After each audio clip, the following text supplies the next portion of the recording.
I think the most important things about this tradition is a lot of the basic principles are not, they're very simple and universal. Like for instance, if the Muslims just took one verse of Quran and applied it, we'd change the world. وَقُولُوا لِلنَّاسِ حُسْنًا. Speak beautifully to people. Like if you just applied that one verse, or idfa' billati hiya ahsan, return a wrong with a right. You just apply. These are not hard things to understand. They're hard to implement, but they're not. Asta'inu bis-sabri was-salah. Seek help from God with patience and prayer.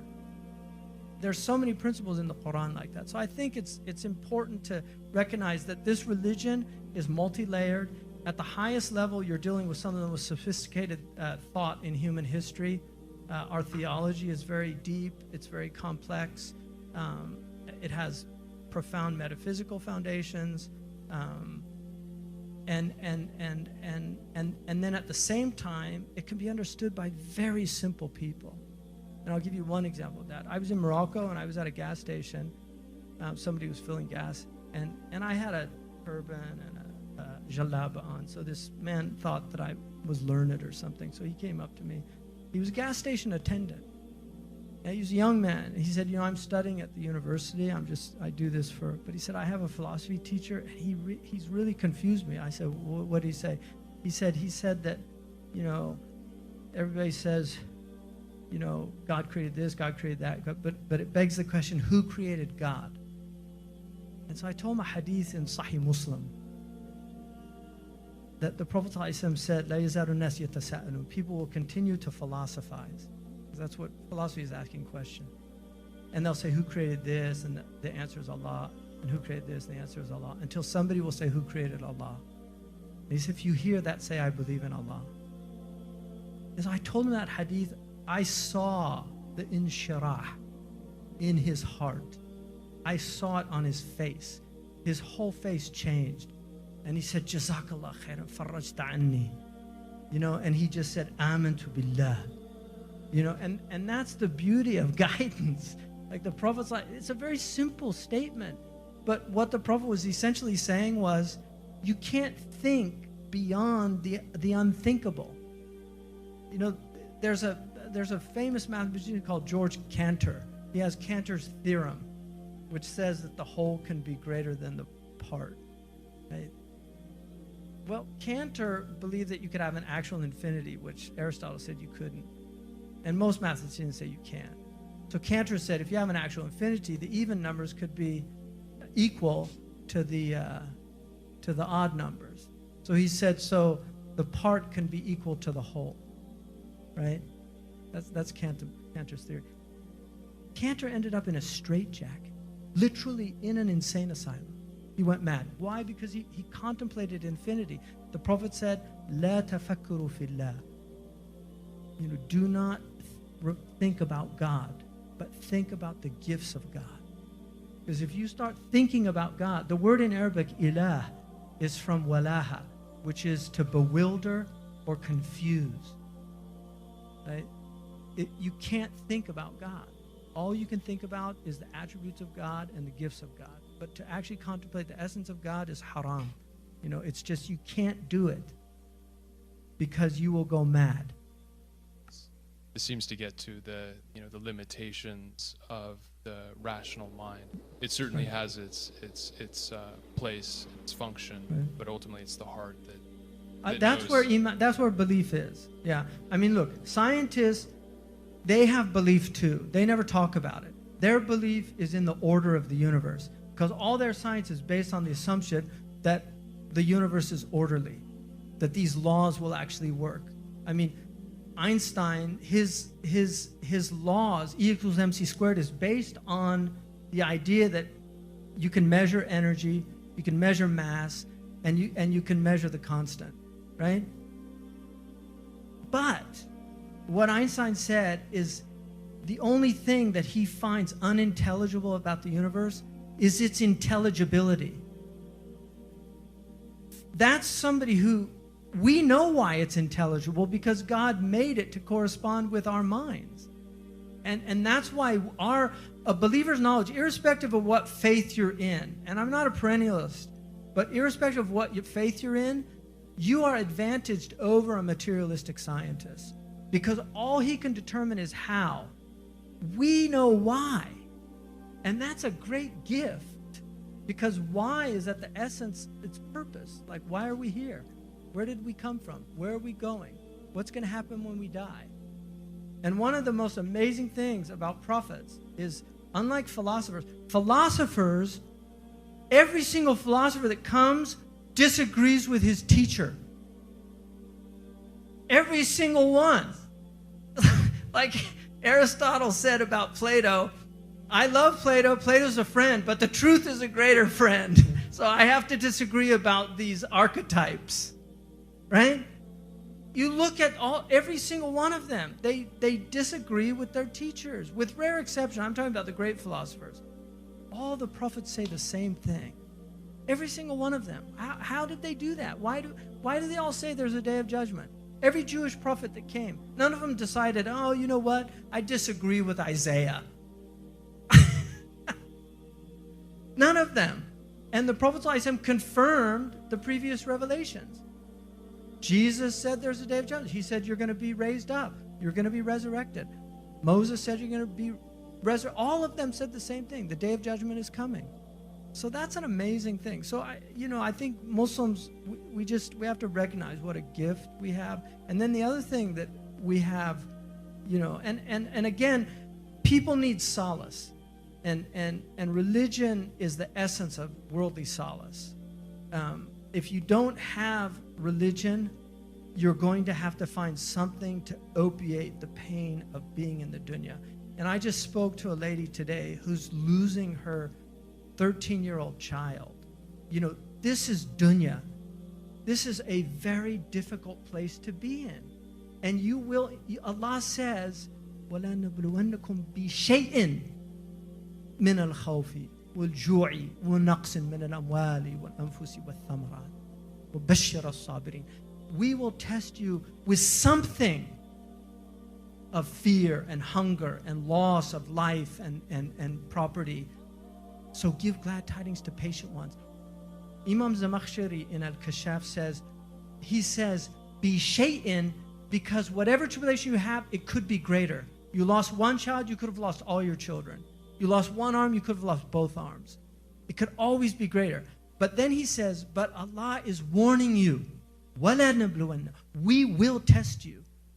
And so he's giving us a heads up that everything might be fine today, but you can wake up tomorrow with a diagnosis. And your iman has to be as strong, if not stronger, in that situation than it is today. But for people to say, people say, Dylan has a wonderful line. He said, you say you lost your faith. You know it's not like that. You had no faith to lose, and you know it. What is faith if you can lose it? And that's why this place is difficult. And religion is the necessary fentanyl to get you through the pain of this abode. But our Prophet told us, sallallahu alaihi wasallam, that the person who had the most difficult life, the believer that had the most suffering in the world, will go into, there's a river, which is called the river of life in the afterlife. And you go into it and you come out of it completely renewed. And that man will be asked, have you ever known suffering? And he will say, La wallahi, I never knew suffering. This is the one that for 60, 70, 80 years is now looking at infinity and in perfect bliss. And people say, the afterlife's a hype. Well, good luck. People have been saying that for a long time. We make a choice in this dunya to believe or disbelieve. فَمَنْ شَاءَ فَلْيُؤْمِنْ وَمَنْ شَاءَ فَلْيَكْفُرْ. Whoever wants to believe, let him believe. Whoever wants to disbelieve, let him disbelieve. You have a choice, but just know the choice is going to have consequences. It's a long answer to a short question. No, I apologize. It's brilliant. I'd like to ask just two other quick questions related to your response. Do you see a harmony that can be established as there was in classical Islamic history between faith and philosophy between, for example, Abu Hamid Ghazali's Mishkat al-Anwar and Suhrawardi's Hikmat al-Ishraq. There seems to be a connection. There were philosophers, people of faith, who based their writings upon, the Quran, the writings of the theologians. I mean, first of all, I would say that Allah has created a creation. Your endeavors on this planet are diverse. There's all these different people. There are very simple people, and those people actually are lucky. Simple faith. This is a famous Fakhruddin al-Razi was walking once with all these students in his trail, and this old woman saw him, and she asked one of the students, "Who's that?" Because she's amazed all these followers. And he looks, "Astaghfirullah, you don't know, that's Fakhruddin al-Razi. He has 70 proofs for the existence of God." And she said, if he didn't have 70 doubts, he wouldn't need 70 proofs. And when Fakhruddin heard that, he said, "Alaykum bi iman al-ajaiz." Have the faith of old women. That's real faith, right? And so there's a great blessing. You should never belittle simple people, because some of the most beautiful followers of the Prophet were simple people, like that woman who used to sweep or firfira. Firfira. Does anybody know who that is? Firfira. Sometimes it's called kirkira. Does anybody know who kirkira was? Nobody? Wow, you guys should know these people. Kirkira Anubi. He was one of the servants of the Prophet ﷺ. He loved the Prophet ﷺ. Do you know who Safina was? Safina, Mawla Rasulillah. He was a servant of the Prophet ﷺ. He was a freed slave, and he served the Prophet. And he tells, this is a true story, he tells that he got lost in a forest, and a lion came and was about to attack him. He says, "Wayhaka, watch out." He said, "Ana Safina Mawla Rasulillah." I'm Safina, the servant of the Prophet Muhammad. And he said that the lion, he said he came up and started nudging him, and then he walked him through, and he warned any animal that threatened him until he got him out. And then he said when he said that, he wagged his tail as if he was acknowledging it. And then when he left, he said the lion hum-huma, like as if kanahu wada'ani, as if he was saying goodbye to me. And we have many examples of that from Sahaba. So these are simple people that had profound faith. But you also have Einsteins. You have people like Richard Feynman, who are thinking about some of the most abstract things on the planet. Religion has to encompass the whole spectrum. It's not a true religion if it can't satisfy the most brilliant people and the simplest people. And that's the genius of our religion. And this is why I'll give you one example of this. Bruno Guerradoni, all right? Bruno Guerradoni is in the top 10 cosmologists on the planet. He's a physicist, astrophysicist, which is our highest material science, astrophysics. You can't get any higher than astrophysics. He's an astrophysicist. He was actually responsible for looking at background radiation and analyzing background radiation from the edges of the universe. I read an article about him in the Herald Tribune. And in that book, and in that article, he talked about how, as a cosmologist, he looks at the universe as signs that need to be interpreted. And I was thinking, he should read the Quran. So then when I Googled him, I found out he had become Muslim in France. And this man has over 100 peer-reviewed papers on galaxy formation, right? I mean, he's really one of the top scientists in the world. And we almost had him at Harvard, and Harvard was so excited about getting him. We were going to do a thing, because I corresponded with him. But he said in one paper, he said, as a scientist, I had to be true to my intellect. And he said, but as a believer, I also had to satisfy my heart. And he said, I found Islam was the only religion that could do that for me. That it didn't negate my intellect, and it asserted my heart. And so philosophy, the Muslims, philosophy is dangerous because if you're not grounded in tradition well, and you go into philosophy first, you can really get confused. especially modern philosophy, because a lot of modern philosophy is very atheistic, and these poor students go into university courses and take these courses in philosophy. And these guys are powerful sophists that really know how to argue and confuse people. But philosophy as a subject in the Islamic tradition is essential to the religion, because in having a metaphysical foundation for your religion, you can defend it in a way that can't be defended without that foundation when great, what they call obfuscations or shubuhat come. And in losing philosophers, we lose defenders of the faith. And then the defense becomes the bludgeon, it just becomes the hammer, which is no defense. So you need philosophy to be part of the. And I just literally today I sent to Ustad Abdullah Ali. Sheikh Abdullah bin Bayya was interviewed on Sky News, and the interviewer, who was from the Gulf, one of the Gulf states, he said, "Sheikh, you're always quoting philosophers that some ulama say philosophy is haram." And he said philosophy is hikmah.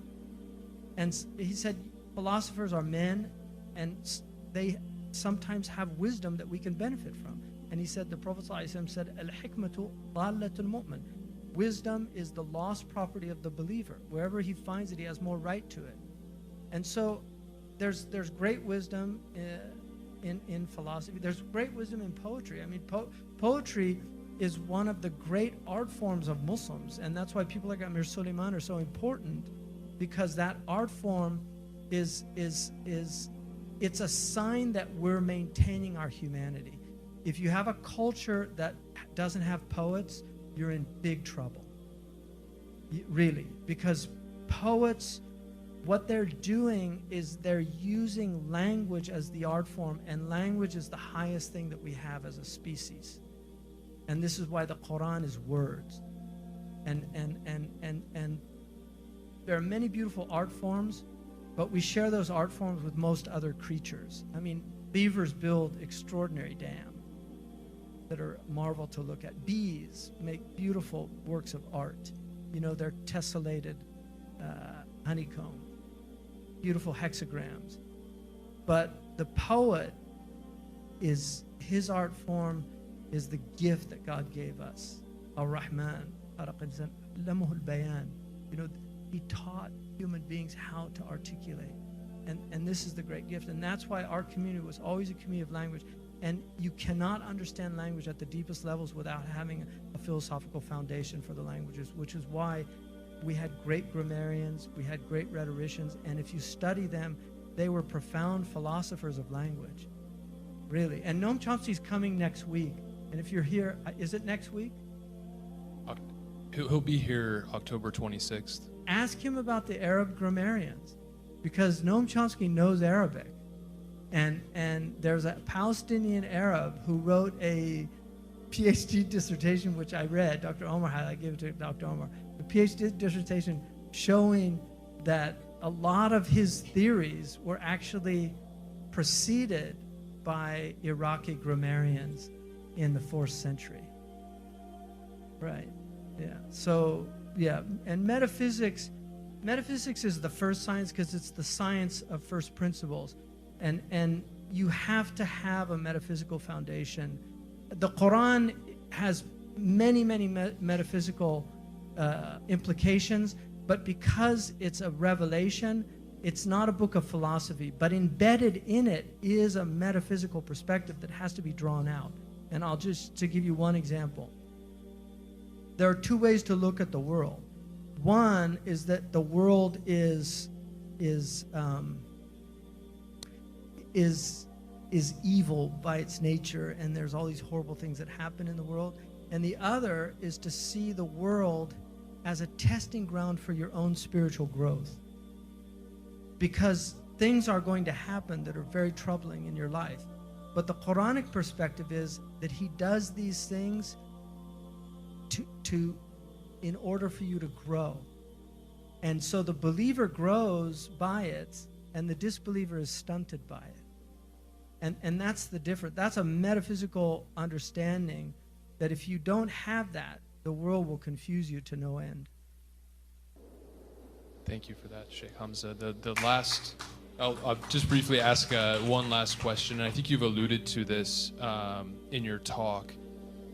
But how would the Prophet, peace and blessings be upon him, respond to some of the challenges that we're facing right now in the United States?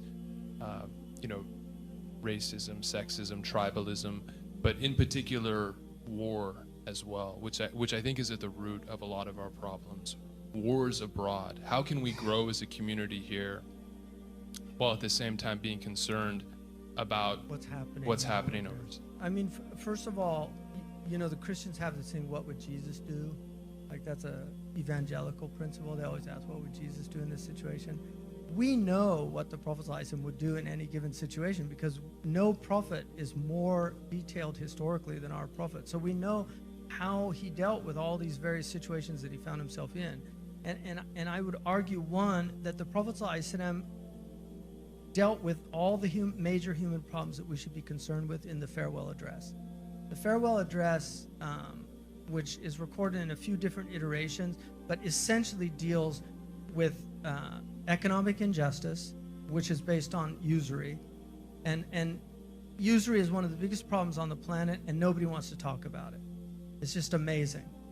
The second was racism. He dealt with racism. And what's amazing about that hadith is he said, لا فضل لعربي على عجمي ولا لعجم على عربي ولا لأسود على أبيض ولا لأبيض على أسود إلا بتقوى. What really struck me about that hadith is he did not collectivize. He said there's no preference of an Arab individual over a non-Arab individual. And there's no preference of a non-Arab individual over. He didn't say لا فضل للعرب على العجم. He did not collectivize. He brought it down to where the problem is, in the individual heart. And we will not get rid of racism until we recognize that this is an individual problem. It can have collective realities when large groups are racist. So it does have, but always within those groups are good people. So in the history of America, you have constantly white Americans that were fighting against racism, many of them having terrible lives because of it. Just horrible lives. And you've always had those people. And then you've had the fence sitters, and then you had the people that were just clearly wrong. But if you collectivize, it's a crime against those individuals amongst that group. And that's why the Quran it talks about Bani Israel. It says, minhum min mu'minun, laysu sawa min ahl al-kitab. It's always giving you, look, there's people among them that are good. There's people among them that are decent. Don't collectivize them. So the Quakers, the John Amish, Brown, all these people, John Brown, gave his life. Exactly.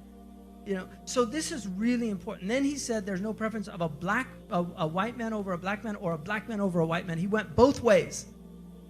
He didn't just say, because the problem then was, the white against the black. That's been the problem on this planet for a long time. Color is varna in Hindu, which means caste system, means color in Sanskrit. So this has been a human problem for a long time on this planet. And you will find in many, many cultures, before the Europeans ever showed up on the historical scene, this problem existed. And it's an ibtila. It's an ibtila in many cultures. But the ibtila is a test to see what you're made of, what's your metal. And we have people that, despite everything, just did amazing things. So he dealt with racism, and racism, the word ansariya is a modern word in Arabic. Racism is a species of arrogance. It's kibr. The real disease is arrogance. To think you're better than another person, especially for something as stupid as the color of your skin. I mean, that's just stupid. It really is. And then you have, it's just crazy. You've got these white people that do all these things to turn brown. And then you've got black people doing all these things to turn white. I don't know. It's very odd. But that is just this is called an accident in philosophy. It's not an essence. It's not an essential quality. Because it can change. I can go out in the sun and turn dark. And somebody who has black skin can literally lose their pigmentation and turn white. Does that change their essence? No. And so that's where Islam looks at the essence of people and what's the quality of, the content of their character. What are they made of? And the beautiful hadith of Abu Dharr al-Ghifari, when he called, some say it was Bilal, it's different in the riwayat, but he said, Ya bin as-Sawda, which is almost like using the N-word for the Arabs, But what the Prophet said to him, to me, is very profound. He said, Anta imru'un fika jahiliya. You're a man who still has some jahiliya in him. He didn't say you're evil. He said, you've got something to work on. You haven't gotten this religion yet, if you've still got that. But he recognized him as a believer. So there people have things to do. We're evolving.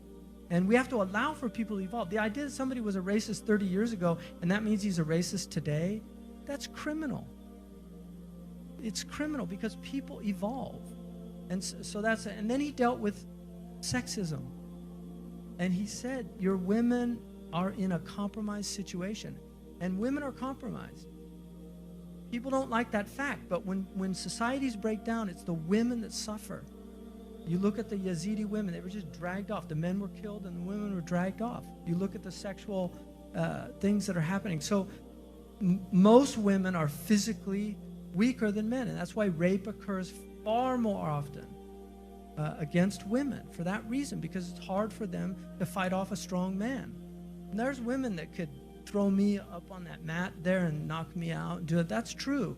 But we're talking about the vast majority of women are compromised physically, so they can be overwhelmed by a man physically. And that's why men have to be taught to honor women and to be chivalrous.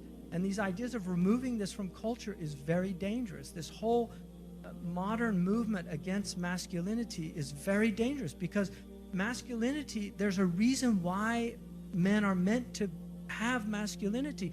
It's to protect and defend.